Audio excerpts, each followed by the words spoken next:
Siapa kita? Sahabat LC. Takbir. Bismillahirrahmanirrahim. Assalamualaikum warahmatullahi wabarakatuh. Innal hamdalillah nahmaduhu wa nasta'inuhu wa nastaghfiruh wa na'udzu billahi min syururi anfusina wa sayyiati a'malina may yahdihillahu fala mudhillalah wa man yudlil fala hadiyalah wa asyhadu an la ilaha illallah wahdahu la syarikalah wa asyhadu anna Muhammadan abduhu wa rasuluhu la nabiyya ba'dah. Allahumma salli wa sallim wa barik ala nabiyyina Muhammadin wa ala alihi wa sahbihi wa man tabi'ahum bi ihsanin ila yaumiddin. Amma ba'du. Ikhwani fillah rahimani wa rahimakumullah. Alhamdulillah, di kesempatan yang berbahagia kali ini dengan cuaca yang sangat sejuk, kita bisa kembali berkumpul di tempat yang penuh berkah ini. Insyaallah kita akan bersama-sama melanjutkan kajian rutin kita, dan di kesempatan kali ini saya akan menyampaikan satu judul, yakni tentang petunjuk Al-Quran dalam menangkal hoax atau berita hoax. Ini bersumber dari tafsir surah Al-Hujurat ayat yang ke-6. Insyaallah hadirin kaum muslimin semuanya insyaallah sering menyimak ataupun mendengar membaca ayat tersebut. Secara bahasa, hoax itu artinya adalah informasi yang tidak benar atau informasi yang tidak relevan dengan keadaan yang sebenarnya. Ini hoax. Jadi informasi yang tidak benar itu istilahnya, untuk istilah sekarang dikatakan hoax. Dan kata-kata hoax ini merupakan kata serapan dari bahasa Inggris konon katanya ya, yang asalnya adalah kata hocus, tulisannya hocus ya, kemudian menjadi kata hoax gitu ya. Adapun dalam bahasa Arab ataupun dalam Al-Quran dan hadis, ini sering disebut atau diungkapkan dengan kata ifki atau ifkun. Kemudian qauluz zur, ya kita sering mendengar ya qauluz zur. Kemudian buhtan, ya ada lagi gorur, tahrif dan lain sebagainya. Yang ini artinya adalah kurang lebih berita bohong, berita dusta ataupun berita palsu. Itu hoax.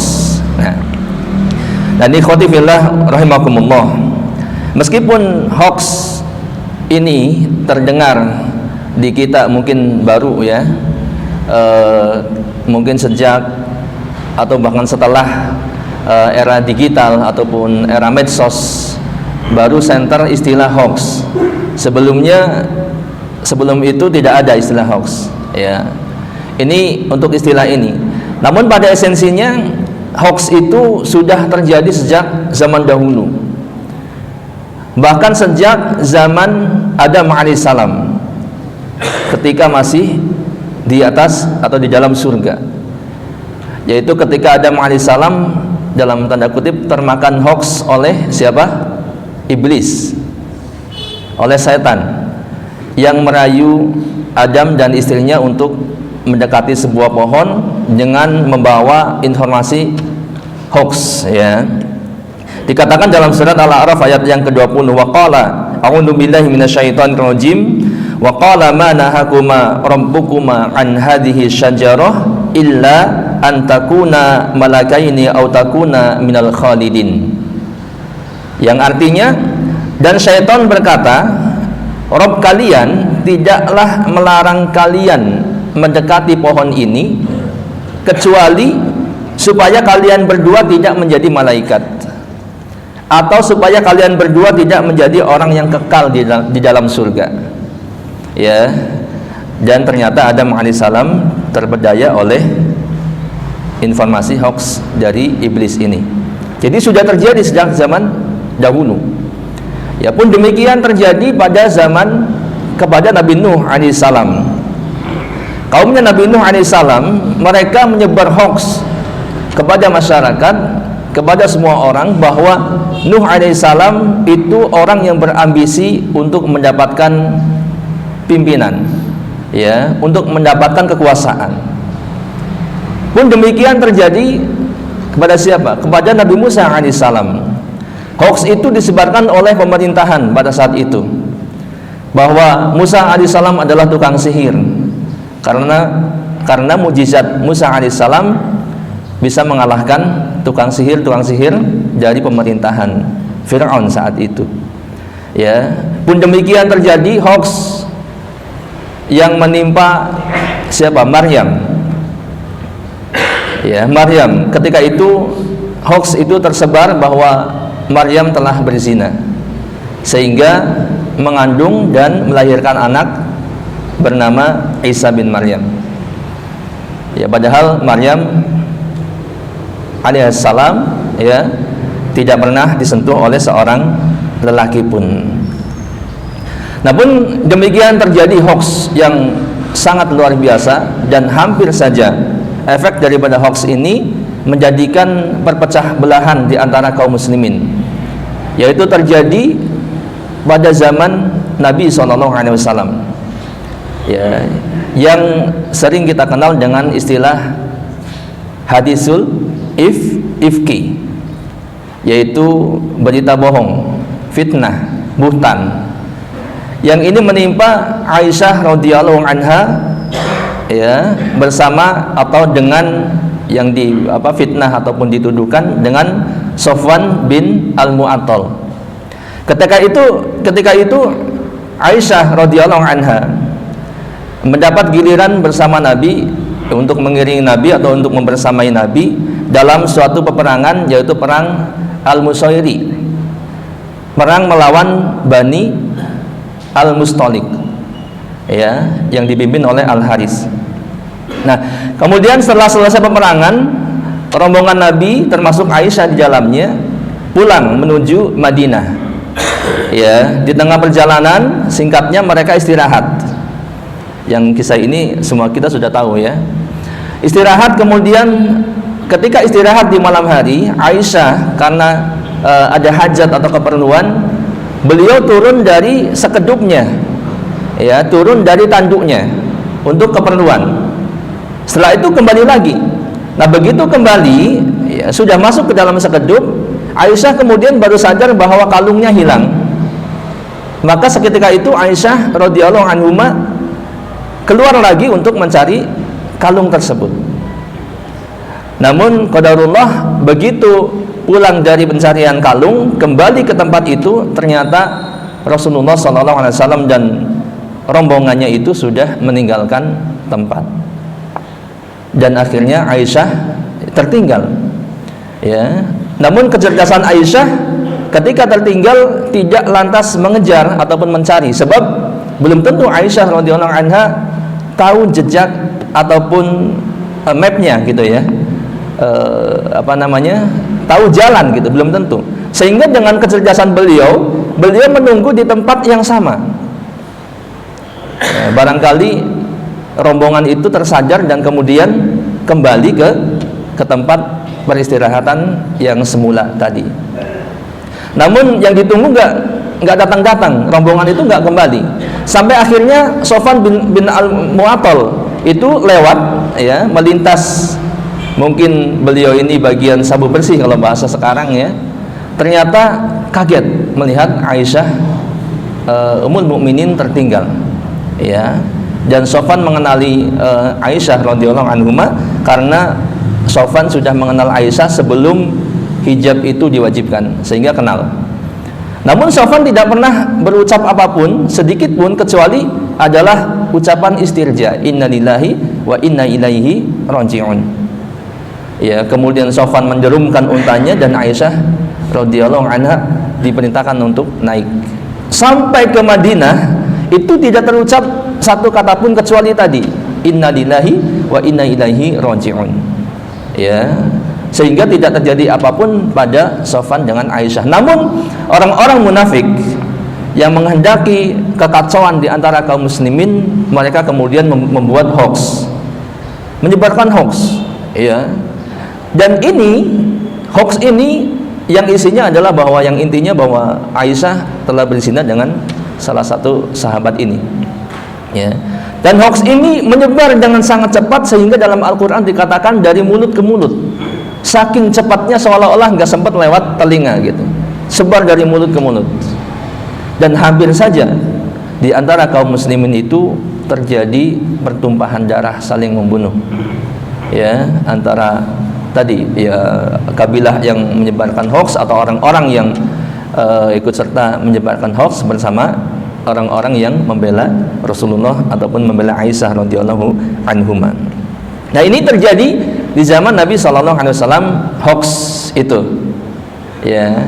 Jadi walaupun istilah hoax ini baru, akan tetapi esensinya sudah terjadi sejak zaman dahulu. Nah, kemudian dari kisah itu tentunya dalam surat An-Nur Allah Subhanahu wa taala menepis semua fitnah ataupun tuduhan yang keji itu, ya. Antum semua bisa lihat dalam surat An-Nur ayat 11 sampai ayat ke-20, ya. Kemudian akibat dari hoax, berita hoax itu atau berita hoax yang tersebar, ya, baik kita yang membuat ataupun ikut menyebarkan, ya, secara umum hoax itu bisa menyebabkan kerusakan, bisa menyebabkan perang saudara, pertumpahan darah, rusaknya harta benda dan lain sebagainya.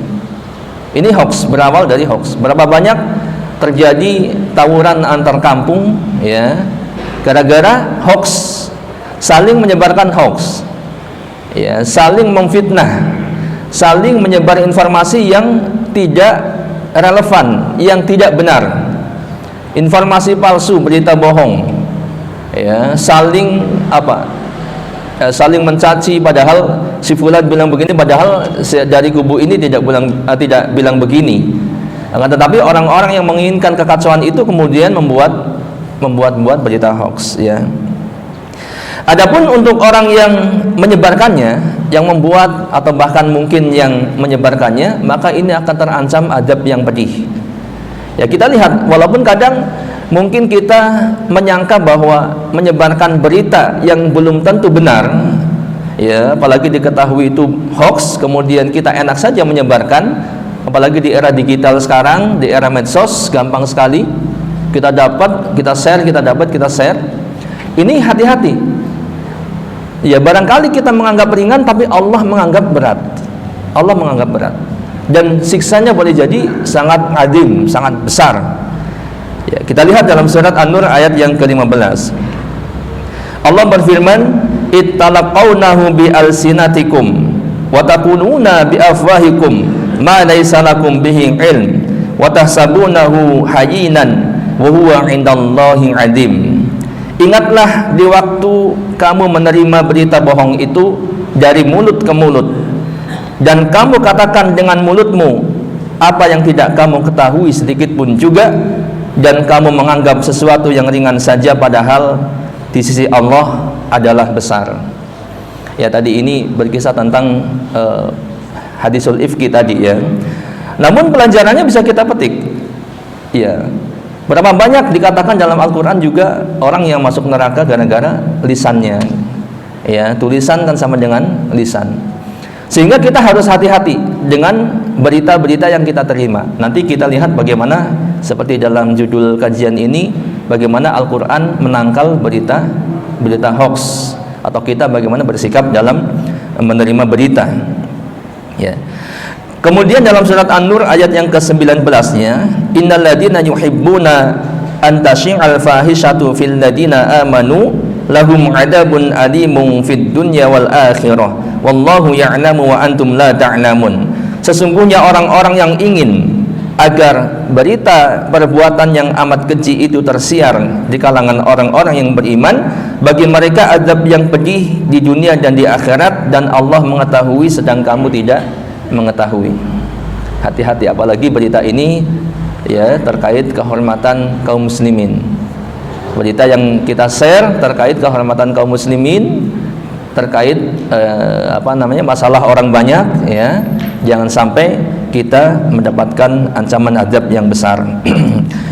Nah, kemudian selanjutnya ikhwati fillah rahimakumullah, bagaimana kita menangkal berita hoax. Dan alhamdulillah agama Islam ajaran yang sempurna, ya, semuanya telah diajarkan.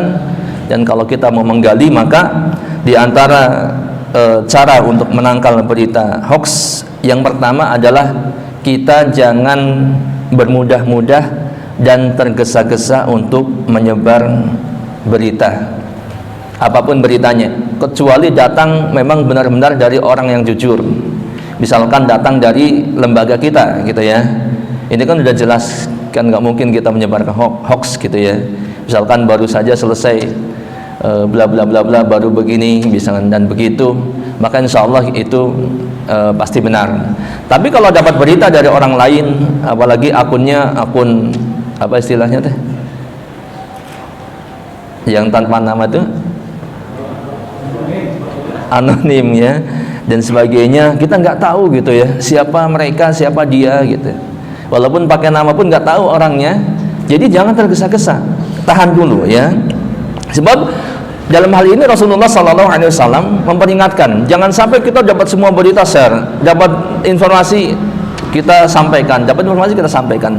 Rasulullah SAW mengingatkan kepada kita semua, ya ikhwah. Beliau bersabda, kafa bil mar'i kadiban ayu hadisa bi kulli ma sami'a. Cukuplah seseorang itu dikatakan sebagai kadiban, pendusta. Ketika apa? Ketika dia mengatakan semua yang dia dengar, apa yang kita lihat, apa yang kita baca, apa yang kita dengar, semua disampaikan. Ya, kadang-kadang ada orang seperti itu, serba tahu gitu ya, seolah-olah serba tahu gitu. Karena padahal dia nyomot dari sini, di share, nyomot dari. Hati-hati, cukup dikatakan sebagai pendusta ketika seorang menyampaikan semua apa yang dia dengar. Ini yang pertama. Jadi jangan bermudah-mudah, jangan tergesa-gesa. Dan ingat, tergesa-gesa itu tidak baik. Dikatakan dalam hadis, at-ta'ani minallah, ketenangan itu datang dari Allah, wal ajalatu minasyaiton, sedangkan terburu-buru itu datang dari syaitan. Dan biasanya terburu-buru pasti nggak beres gitu ya. Maka tenang, kalem dulu, jangan pengen wah update banget ente gitu kan, ternyata beritanya salah, dia sibuk ya, menghapus, sibuk. Kadang-kadang berita yang sudah menyebar sangat luar biasa viral, ternyata nggak sesuai dengan realitanya, ternyata nggak benar berita itu ya. Terus kemudian, dan yang disayangkannya lagi, berita yang jeleknya sudah viral, tapi berita klarifikasi nggak viral. Malah yang tadi menyebarkan hoax, yang ikut menyebarkan itu pun nggak ikut menyebarkan klarifikasinya. Itu kira-kira dosa nggak kayak gitu? Iya, bahaya. Jangan-jangan indallahi adim, di sisi Allah itu sangat besar. Kita maka sabar. Kalau dulu kita semangat ya dalam hal-hal seperti itu, ya meskipun dalam tanda kutip itu adalah untuk apa, menyerang musuh kita katakanlah dalam tanda kutip, atau menyerang rival kita, rival dalam tanda kutip ya, yang sebenarnya sama-sama cuman beda lembaga, beda ini. Janganlah, hati-hati. Jangan-jangan antum termasuk orang yang memfitnah ataupun menuduh tidak benar, dan ini bahaya ya. Kemudian yang kedua ya, cara menangkal hoax atau bagaimana kita menerima berita, periksa kebenaran suatu berita dengan cermat sebelum disebarkan. Ini prinsip ya, dan diingatkan dalam Al-Qur'an, ya ayyuhalladzina amanu in ja'akum fasikum binaba'in fatabayyanu an tusibu qauman bijahalatin fatusbihu ala ma fa'altum nadimin. Ini kita lihat, wahai orang-orang yang beriman, jika datang kepadamu orang fasik membawa suatu berita, maka periksalah dengan teliti ya. Kan kita kadang nggak tahu tadi, kalau akunnya atas nama fulan pun kita nggak tahu orangnya, dia fasik atau nggak fasik ya, apakah dia benar-benar jujur atau nggak jujur. Maka kita teliti ya. Supaya apa? Supaya kamu tidak menimpakan suatu musibah kepada suatu kaum tanpa mengetahui keadaannya. yang menyebabkan kamu menyesal atas perbuatanmu itu. Jangan sampai kita menghukumi, ya, menjas, menstempel bahwa si fulan atau si anu atau orang ini, kelompok ini begini dan begini, padahal kita nggak tahu. Atau jangan sampai orang ketika membaca status kita, membaca informasi dari kita, kemudian menghukumi orang lain begini dan begitu, padahal tidak demikian. Maka teliti terlebih dahulu. Fatabayyanu. Ibnu Katsir rahimahullah mengatakan Allah Subhanahu wa taala memerintahkan kaum mukminin untuk memeriksa secara teliti berita yang dibawa oleh orang fasik. Dan hendaklah mereka berhati-hati dalam menerima berita tersebut supaya seorang tidak memberi hukuman atau keputusan berdasarkan informasi yang diberikan oleh orang fasik itu.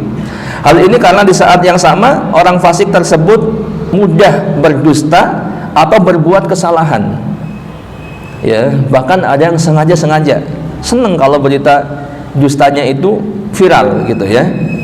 Dengan demikian orang yang memutuskan suatu perkara berdasarkan informasinya akan terkena kedustaan dan kesalahan, padahal Allah Subhanahu wa taala telah melarang kita untuk mengikuti jejak orang-orang yang berbuat kerusakan. Nah, ini. Adapun Syekh Abdurrahman bin Nasir As-Sa'di rahimahullah, beliau mengatakan termasuk adab bagi orang yang cerdas yaitu setiap berita yang datang dari orang kafir. Di sini dikatakan orang kafir, ya boleh jadi kita katakan berita dari siapapun, ya khususnya orang yang nggak kita kenal, apalagi yang kita kenal dengan orang fasik, apalagi orang kafir, hendaknya dicek terlebih dahulu dan tidak diterima mentah-mentah dan seterusnya. Ya ini hati-hati ya. Nah untuk itu ya dari ayat ini kita mengambil pelajaran bahwa setiap ada berita, apalagi berita yang datang dari orang yang kita kenal tidak jujur, orang fasik, maka harus tabayun, harus diteliti terlebih dahulu benar ataupun tidak, dan jangan serta-merta di-share. Kemudian yang ketiga, kita ringkas, dan ingatlah bahwa ada hukuman bagi orang yang sembarangan menyebar berita. Ini ada konsekuensinya, ya, ada balasannya. Orang yang sembarang menyebar berita, apalagi yang dimaksud adalah berita bohong, ya, berita hoax itu. Dalam satu mimpinya Rasulullah SAW ada dua orang yang mendatangi beliau. Lalu mereka memegang tanganku, kata Nabi SAW. Kemudian mengajakku keluar ke tanah lapang. Kemudian kami melewati dua orang. Yang satu berdiri di dekat temannya. Ada dua orang yang berdiri di dekat temannya. Dengan membawa gancu dari besi yang bengkok, itu namanya gancu, ya. Kemudian gancu itu dimasukkan ke dalam mulutnya, kemudian ditarik sampai robek ke tengkuknya, ya. Dia tarik kembali lalu dimasukkan ke dalam mulut dan dia tarik hingga robek ke pipi yang sisi satunya, gitu ya. Kemudian bekas pipi itu robek, bekas pipi yang robek tadi kemudian kembali pulih dan dirobek lagi, dan begitu seterusnya. Ini terjadi sampai hari kiamat, ya. Kemudian Rasulullah SAW diberikan penjelasan oleh malaikat, adapun pertama yang kamu lihat dia adalah seorang pendusta, yaitu orang yang digancu sama temannya itu, ya. Dia membuat kedustaan dan dia sebarkan ke seluruh penjuru dunia. Dia dihukum seperti itu sampai hari kiamat. Kemudian Allah memperlakukan orang tersebut sesuai yang dia kehendaki. Nah kemudian yang terakhir, yang keempat, bahwa kita harus sejenak merenung, ya, atau bertanya pada diri kita, ada nggak manfaat menyebarkan berita tersebut, gitu ya. Kita harus jangan tadi enteng saja, gitu. Harus dipikirkan dulu lah, gitu ya. Berpikir mungkin nggak hanya 2 kali, mungkin 3 kali dan seterusnya sebelum kita men-share berita. Meskipun berita itu benar, ya, benar. Maksudnya bukan hoax, itu benar. Tapi ingat, kalau berpotensi menyebabkan kekacauan di tengah-tengah masyarakat, ya, menyebabkan kerugian orang lain, apalagi orang banyak, maka hendaknya kita tahan dulu. Tanya dulu, ada nggak manfaat buat kita? Ya, ada nggak manfaat buat kaum muslimin? Ada nggak manfaat buat Islam? Atau bahkan kerusakannya lebih besar daripada manfaat yang didapatkan. Rasulullah sallallahu alaihi wasallam bersabda, "Man kana yu'minu billahi wal yawmil akhir falyaqul khairan aw liyasmut." Barang siapa yang beriman kepada Allah dan hari akhir, hendaklah berkata yang baik ataupun diam. Dan kemudian dalam sebuah riwayat dari Mu'ad bin Jabal radhiyallahu an, ini Mu'ad ini dapat ilmu yang benar, yang pasti benar gitu ya, 100% benar, tapi Mu'ad tidak boleh serta-merta menyebarkannya karena takut ada kesalahpahaman. Faqala ya Mu'ad, Rasulullah sallallahu alaihi wasallam bersabda, "Ya Mu'ad, atadri ma haqqullah 'alal 'ibad wa ma haqqul 'ibad 'ala Allah?" Qala qultu Allah wa rasuluhu a'lam. Qala fa inna haqqallahi 'alal 'ibad ay ya'budullah wa la yusyriku bihi syai'a, wa haqqul 'ibadi 'ala Allah 'azza wa jalla alla yu'adziba man la yusyrik bihi syai'an. Qala qultu ya Rasulullah afala ubasyirun nas? Qala la tubasyirhum fayattakilu. Rasulullah sallallahu alaihi wasallam bersabda kepadaku, kepada Mu'ad radhiyallahu an, "Wahai Mu'ad, apakah kamu tahu apa hak Allah yang wajib dipenuhi oleh para hamba dan apa hak hamba yang wajib dipenuhi oleh Allah?" Aku menjawab, kata Mu'ad, Allah dan Rasulnya yang lebih mengetahui. Beliau pun sallallahu alaihi wasallam bersabda, hak Allah yang wajib dipenuhi oleh para hambanya ialah supaya mereka beribadah kepada Allah saja dan tidak berbuat syirik sedikit pun kepadanya. Adapun hak hamba yang wajib dipenuhi oleh Allah adalah Allah tidak akan mengazab mereka yang tidak berbuat syirik kepadanya. Lalu aku berkata, ya, Mu'ad berkata, afala ubasyirun nas, ya Rasulullah, bagaimana kalau aku kabarkan informasi ini kepada, berita ini kepada manusia, kepada orang banyak? Kemudian qala Rasulullah sallallahu alaihi wasallam menjawab, la tubasyirhum, jangan engkau kabarkan kepada mereka. Ini saat itu ya. Kenapa? Fayattakilu, nanti ya mereka bisa bersandar kepada ini saja, yang penting tidak berbuat syirik. Ya, kemudian ini takutnya disalahpahami begitu kan? Takutnya disalahpahami sehingga Rasulullah sallallahu alaihi wasallam pun menahan Mu'ad yang ingin menyebarkan informasi ini. Artinya apa? Ya, artinya walaupun berita itu benar ya untuk masa sekarang ini, kalau ternyata berpotensi menimbulkan kekacauan, menimbulkan kerugian dan sebagainya, ya kita janganlah, kalau hanya mencari tenar, sensasi dan sebagainya, kita tahan terlebih dahulu. Wallahu a'lam bishawab. Ini yang dapat disampaikan tadi karena terlambat mulainya juga ya. Belum ada pesertanya Gung ya. Jadi mohon maaf kalau sedikit lewat dari waktunya, jamnya. Mudah-mudahan bermanfaat dan mohon maaf atas segala kesalahannya. Subhanakallahumma wa bihamdika asyhadu an la ilaha illa anta astaghfiruka wa atubu ilaik. Wassalamualaikum warahmatullahi wabarakatuh.